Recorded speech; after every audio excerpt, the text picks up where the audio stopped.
Today we are talking about how to get your loans paid. Listen, I know that you don't even want loans. No one really wants loans. I have loans. I would like to give them back, but here we are. But we're going to be talking about how to get those loans paid. Yeah? And not by you, by others, by your school or by the government, like not by you. And if you're like me, getting your loans paid by someone not by you sounds like a thing that I want to listen to. So we are going to be talking about the Public Service Loan Forgiveness Program, and we are going to be talking about the Loan Repayment Assistance Programs. What are they? Can you be in both? Are they different? What does it even mean? Who is eligible? There's so much. Trust me, we're going to cover it.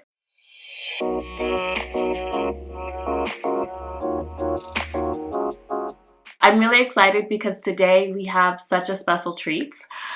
We are going to be joined by Alice Foley. She is an associate law school consultant here at Montgomery Consulting. I will tell you all about her in a second. For those of you who are new, my name is Sydney Montgomery. I'm the CEO of Montgomery Admissions Consulting, where we specialize in providing law school admission consulting to first generation and minority applicants. But I'm going to bring her out. I'm going to share a little bit about her bio, and we are going to get started. Awesome. Alice, we are so excited for you to be here. We're so excited for you to talk to us about our loans.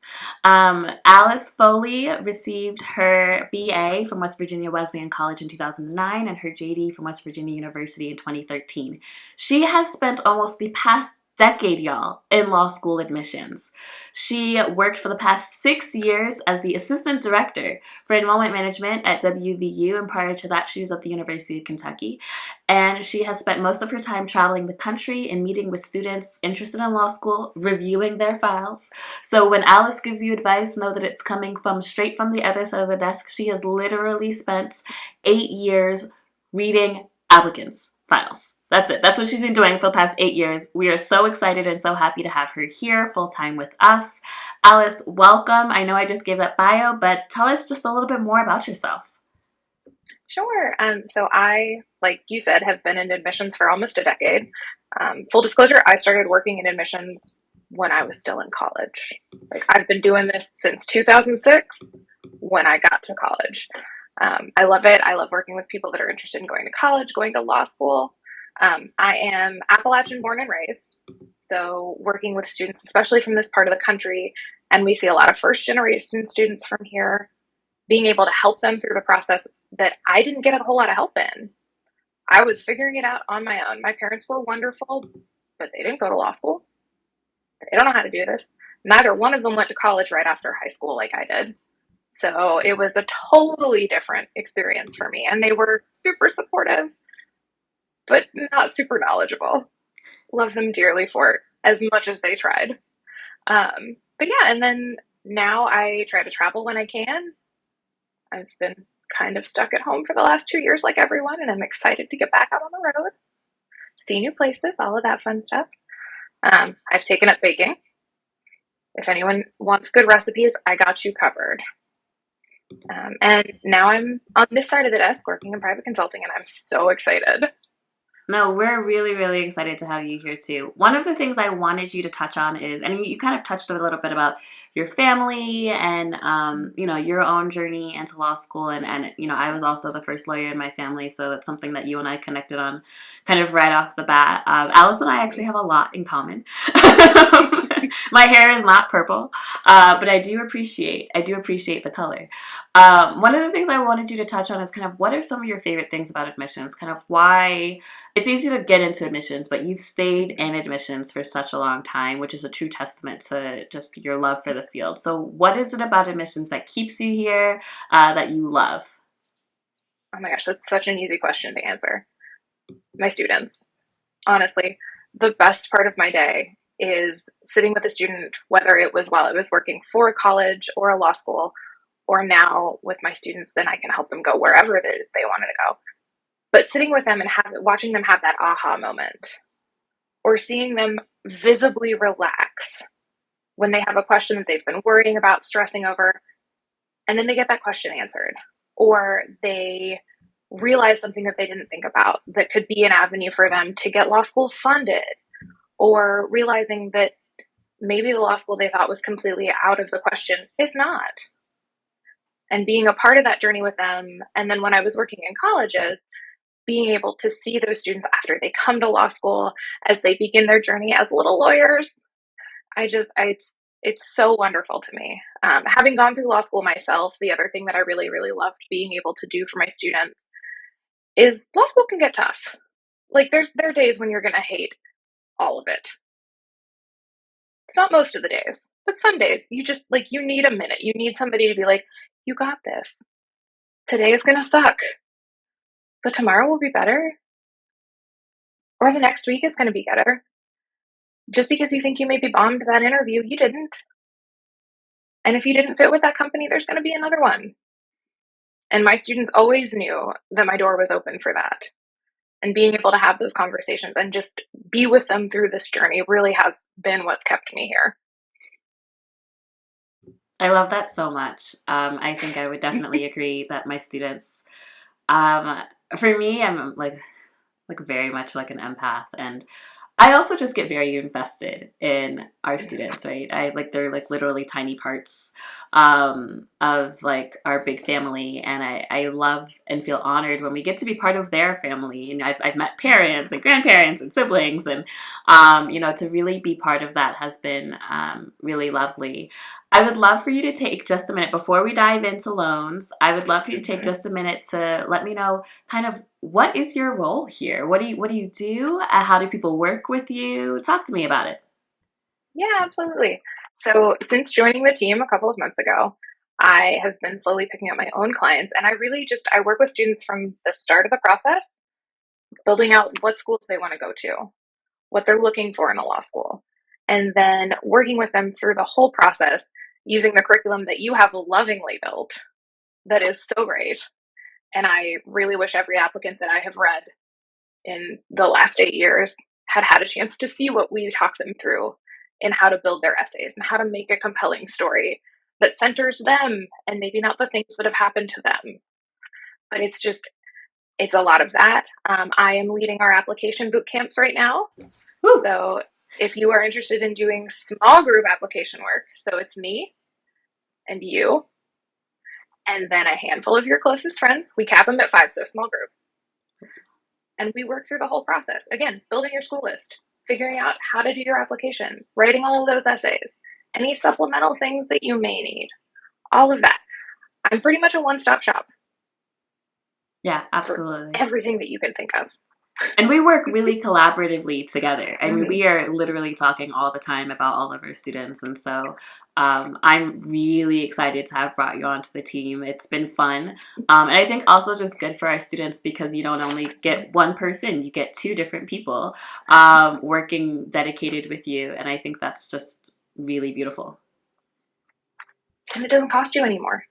No, it doesn't. That's a really good point. We've just doubled your expertise. Exactly. I love that. Well, let's dive in because the people want to know. The people want to know how to get their loans paid. Yeah. And so let's figure out, we're going to talk first on public service loan forgiveness programs, and then I'm going to talk on loan repayment assistance programs. You're like, they literally sound like the same thing. They're different, I promise. And both of us have deep expertise on both, but I personally have lived on a loan repayment assistance program, and I know that Alice can speak to what it's like to be on public service loan forgiveness. So we decided that we would divide and conquer today. So Alice is going to take the reins on public service loan forgiveness. She is going to cover 1, what they are and those key eligibility criteria. And then 2, what it's like to be on public service loan forgiveness. And 3, how did COVID change anything about public service loan forgiveness? So Alice, why don't you take it away? Perfect. So we're going to start with what public service loan forgiveness is. And it is a federal program. Basically what it does is it will forgive the remaining balance of all of your loans. All of your direct loans. So your federal student loans will be forgiven after you have made 120 qualifying monthly payments under a qualifying repayment plan while working full-time for a qualifying employer. That's a lot of qualifying. in plain speak, what it does is it means that people coming out of law school or med school or, those high dollar professional programs can go into careers and stay in careers that don't always pay as highly as, private practice for attorneys, surgeons for the medical field, those types of things. So I'm going to throw some numbers at you, and then I'm going to get into what all those qualifying words mean. So the median salary for 2020 graduates, according to NALP, which is the National Association of Law Placement, says that most of the education sector, public interest, judicial clerkships, and government jobs, at 10 months after graduation, you were making between $55,000 and $64,000 a year. Put that up against the business and private sector, so like private practice working for a law firm, you're starting at median salaries of $80,000 and going up through $130,000. And those are starting salaries and just the median. So obviously, if you want to make good money, chances are you're not going into those first rounds of jobs that I told you about. But key piece of our nation's justice system is being able to staff things like legal aid, our public defender corps, our prosecutors, people like me who turned right around after law school and went to work for a law school. We're not going to make that private practice money. And it's hard to justify it when you come out of law school with a bunch of loans. So what this does is it gives those folks that are interested in doing that this financial stability. So you're going to make it through, you make 120 payments, which is about 10 years, and then you get the rest of your balance forgiven. So I said a lot of qualifying stuff at the beginning. In order to qualify for public service loan forgiveness, you have to first work full-time for a qualifying employer. What that means is you're working for a U.S. federal, state, local, or tribal governmental organization, or you're working for a 501c3 open organization. So colloquially known as nonprofit, but not all of them qualify. So if they are tax status 501c3, you're good. A lot of this also means, for me specifically, I went to work for a university. They count. It's great. It made it a lot easier for me. The next thing is that you have to work full-time. So basically anything above part-time. Typically it means you're a W-2 employee, not an independent contractor or anything like that. The other thing is that you have to have direct loans. So those are those federal student loan programs. Initially, they didn't count the family education loans, like the FFEL ones, and the Perkins loans, but there's a way around it. And the other thing is that you have to be on an income-driven repayment plan. I'm going to talk about those, and I'm going to use myself as an example. Because one, y'all, I didn't have anybody telling me how to pay for law school. So I was like, where do I sign for all those student loans? So I am sitting on a pretty significant balance. And public service loan forgiveness meant that I didn't have to be in a job that I didn't want to be in. I could keep doing what I loved. So when I started to have to repay my loans, my initial monthly payment was going to be almost $1,000. My first job out of law school, I was making $30,000 a year. I'm not sure if you know what that translates into paychecks, but I was not making enough money that I could afford to pay $1,000 a month towards my student loans and still be able to pay my rent and feed myself. Those are important pieces of life. Being able to switch into an income-driven repayment plan means that they took what I was making into consideration and then set a payment. And y'all, my first round of monthly payments, they set me at $0 because I made no dollars. It has since gone up, but that's okay. And there are all sorts of calculations that go in, so you can still pay on your loans, pay for your rent or your mortgage or whatever it is that you live in, be able to feed yourself, go to the doctor maybe if you need to. All of those things are taken into consideration.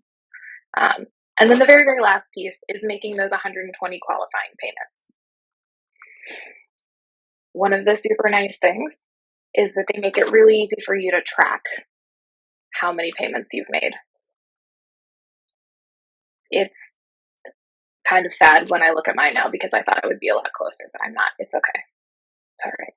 I'm making progress. I'm getting there. And one of the very, very few things that is good that came out of the last 2 years is that the government has taken a really hard look at what student loan payments do to people. So in March of 2020, they dropped all of the interest rates to 0, which is awesome. Because I don't know about everybody else, but my student loans were accruing interest at like 7% a month or something. Might have been more than that. But I was not making any real dents, even if I was paying more than just the interest. They also paused everybody's payments. And I don't know if y'all saw, if you're sitting on loans, you probably did. Yesterday, the White House said that they're continuing the pause on payments through the end of August this year. I'm really excited. I don't know about anybody else, but I am. And before now, if your loans were in deferment or forbearance or any of those economic hardship, like I can't pay my loans right now, but I would if I could, please don't put me in default. Any of those programs, while you're in that, any payments you make don't count towards your 120 payments. That's not what it is right now. So we asked about what COVID changed. And that's the biggest one. So one, if you have been making payments while the government said you don't have to, they count, even though they're technically in a deferment or a forbearance. So folks that have been making those payments for the last year and a half, you're going to get credit for all of that, which is awesome. The second thing is that they have expanded the consolidation, the types of loans. So if you were thinking that you would get public service loan forgiveness on a Perkins loan before you consolidated it into something else within the federal loan system, it's okay. And the payments that you made prior to consolidation now count, which is awesome. The other thing that they did is that if you were making payments in the wrong payment plan, which if any of you have paid attention to the news for the last couple of years, that has been the biggest thing. They gave out a lot of bad advice, I think just because people didn't understand how the program works. So folks were sitting in payment plans that they thought counted, and they didn't. So they're making these payments, thinking they're moving along, and nothing. Now they count, which is great. So folks that may have thought that they were years and years and years away from getting this forgiveness are suddenly much, much closer. And all of these COVID adjustments are in place through the end of October of this year. All that means is that if there's any paperwork that you need to do, if there's any consolidating that you need to do, if you get it done before the end of October, you're good. Amazing. That was so good. Yeah, I did not really understand anything about my loans until after I had them. And so if I had someone that, like Alice, walked me through the differences of those loans, that would have been amazing. I'm going to walk you through now what the loan repayment assistance programs are. We talked a little bit. Alice gave you a really good rundown of what public service loan forgiveness was. We're going to talk about loan repayment assistance programs and how they're different. But thank you so much, Alice. That was so helpful, and we'll bring you back on in a second. Okay, so let's talk a little bit about loan repayment assistance programs, LRAP. And how it's different. So one of those first off, a loan repayment assistance program is an assistance program. They are assisting you in paying your loans. How? Because they are cutting you a check, sending it to your house, and you are using that money to pay your loans. It is not a forgiveness program because your loans are not being wiped away, right? So Alice talked about after those 120 qualifying payments with public service loan forgiveness, your loans kind of go away. That is not what an LRAP program is. An LRAP program helps you pay your loans. So the whole of your loans are actually getting paid, but you are not fully responsible for it. It's like you and the school are paying your loans, which is one of the programs that I was on. I was on Harvard's, I really hate the title, but it's their low income protection plan. I just don't like the title, but it's their low income protection plan, and that is their LRAP program. And so Harvard cut me a check twice a year, thank God, to help me cover my loans as a function of my income. Every school has a different type of LRAP program if they have it. So that's the first thing, right? The Public Service Loan Forgiveness Program, it is a government program. It's federal, right? It's not like your school can decide that you can't do it, right? It's like above your school. It's like the country, the government. Loan Repayment Assistance Program is an offering by your school. Not every school, most schools do not have a loan repayment assistance program, okay? Not every school has one, and even if a school has a loan repayment assistance program, it can differ between just different like rules and regulations. So what are those differences? Eligibility is that first one. What kind of job do you need to work? At Harvard, it's really quite broad. You don't have to work public service. In fact, a lot of the loan repayment assistance programs don't require you to be in public service. At Harvard, you just have to work either a legal job, any legal job, a government job, any government job, or education nonprofits. And that's always changing and evolving every year. It changes a little bit. But, you know, those are the three categories that they have. If you look at Yale, if you look at Duke, if you look at Stanford, if you look at some other schools that have LRAP programs, you will see that they have kind of different, they have different types of eligible like jobs, right? And that's just really important. There's also differences in whether or not you have to work full-time or part-time. I remember a couple of years ago, Harvard made the decision that they would allow part-time work with some caveats. And not every school does that. So you want to be looking at, okay, what is the type of job I'm going into? Is it full-time or part-time? Will it count? There's also, you know, they use that to come up with an income contribution. So based on your salary, you will have to pay a certain amount. If you make less than $50,000 a year, Harvard will cover all of your loans, all of them, right? It's just 100%, all of them, right? They will just send you a check to cover that. You know, as you make more, 60, 70, 80, 90, 100, whatever, the amount of your contribution goes up and the amount of Harvard's contribution goes down. And that's kind of the same for a lot of these loan repayment assistance programs. It's to assist you. If they feel like you just don't make enough to even assist yourself, they will just fully assist you. But otherwise, they will kind of be in partnership with you. Now, there's also things that come into play in terms of that contribution amount. Sometimes it's assets, right? Like, do you have a large amount of savings or retirement? Do you own a home? Do you have equity in your home? There's a lot of those type of nitty-gritty details. It can get a little bit complicated. There's also allowances for spouse, right? So there are some schools that, you know, if your partner makes the same or less, their income doesn't count. There are some schools that will always average your spouse's income to come up with your total income. There are some schools that will give you more of allowance if you have kids. Kids are expensive. I don't have any kids yet, but I know they're expensive. You know, there are some programs that will just give you different asset and maybe they'll give you more of a contribution if you have been in the program for longer than others. So there are a lot of variances in loan repayment assistance programs. One of the reasons why Alice and I wanted to talk to you about LRAP and PSLF programs is because when you're making your decisions, and I know it's mid-April, some of you are still deciding, and you're looking at the different loan amounts, it is really important to know what that back-end aid looks like. Okay, maybe I have $40,000 of loans I have to take out at Harvard, but I know that I'm going to be a public defender. And so I probably won't end up paying most of those loans. Now, the thing to note is that life changes, right? Like I did not foresee that this wonderful, wonderful company and this job that I've created myself would be my future. When I was taking out my loans at 20, I had no idea this would happen, right? And so obviously the life plan that I had as an attorney just kind of, we just like took some turns.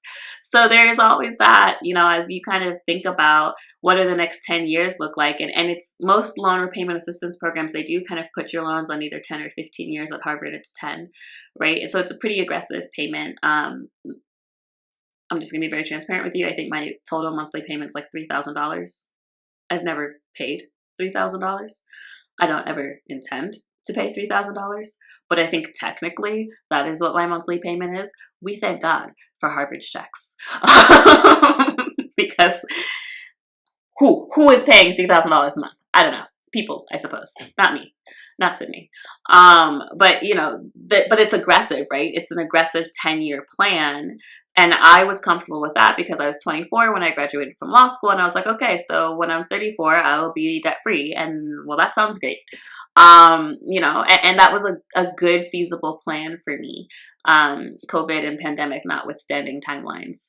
And so when you are comparing your offers, when you're looking at this school offered me this and this school offered me this and these are the loans here and these are the loans here, I want you also be thinking, am I someone who's going to qualify for public service loan forgiveness? Do I know I'm going into that kind of situation where I could have my loans forgiven? Does one of these schools have an LRAP program? I prefer LRAP programs to public service loan forgiveness because if you've been listening, you still have to make 120 qualifying payments under a public service loan forgiveness plan. And there's a lot of ways you can end up becoming ineligible for forgiveness, right? And that can be a little bit scary. What I like about most LRAP programs is that they're opt-in, opt-out, right? Some schools have more flexibility with that than others. For example, at Harvard's, it's 10 years of assistance, but I don't have to take them all at one time. I could have done 2 years and then decided to go to big law for 3 years and then decided I hate the big law and go back to being a public defender and opt back in, right? There's a lot of flexibility for choosing and changing your mind, which I appreciate. I am not always the most decisive person in the world, but that was really helpful and flexible for me.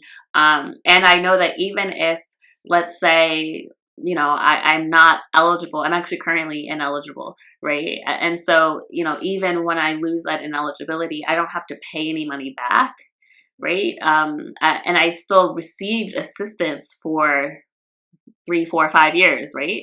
And so I don't have to wait until that 10-year mark before I see any of the benefits or the assistance of my loans. I can get assistance for my loans like straight from year one. And then if something happens in life, it's fine. And for me, I just kind of appreciate that a little bit more. I also have like lack of trust in the government at this current good moment. So I don't like trusting the government to be giving me any kind of forgiveness 10 years from now and be like, okay, but someone could come and change that program. So that's just, for me, I'm a little risk averse. I like to just get the checks in the mail, right?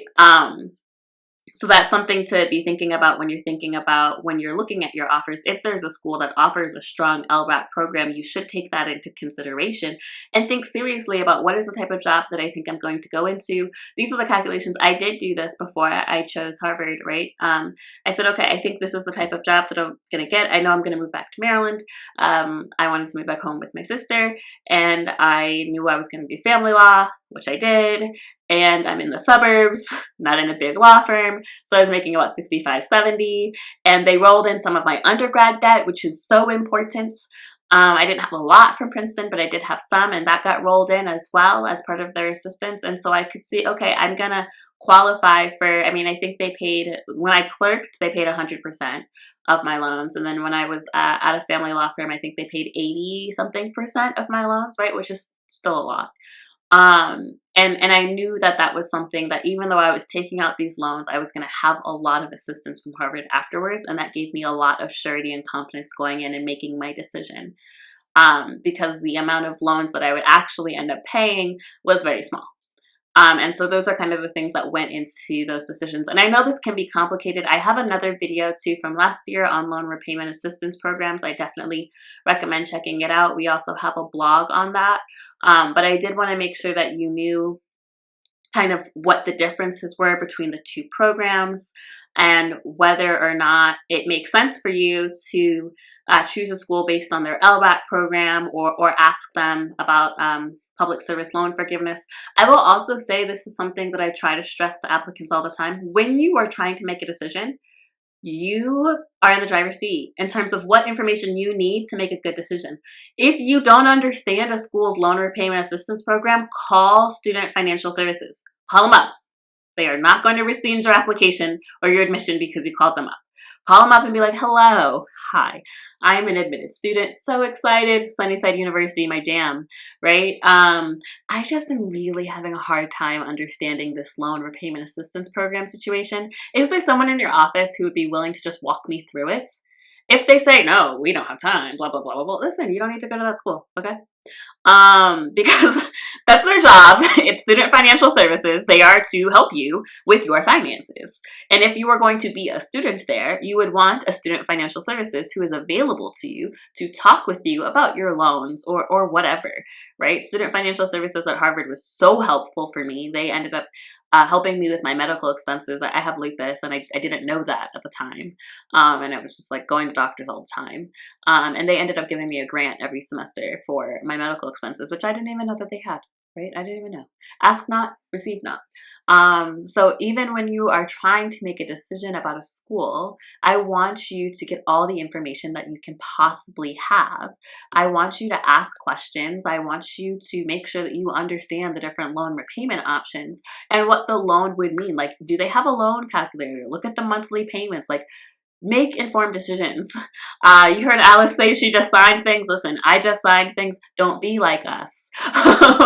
Do as we say, not as we did. We want to make sure that you have all of the information to make a well-informed decision, but that you're also comparing apples to apples, right? If one school has a really strong loan repayment assistance program, but one school is giving you an 80% merit tuition scholarship, but you still have to borrow for cost of living, which can be quite expensive, to be honest.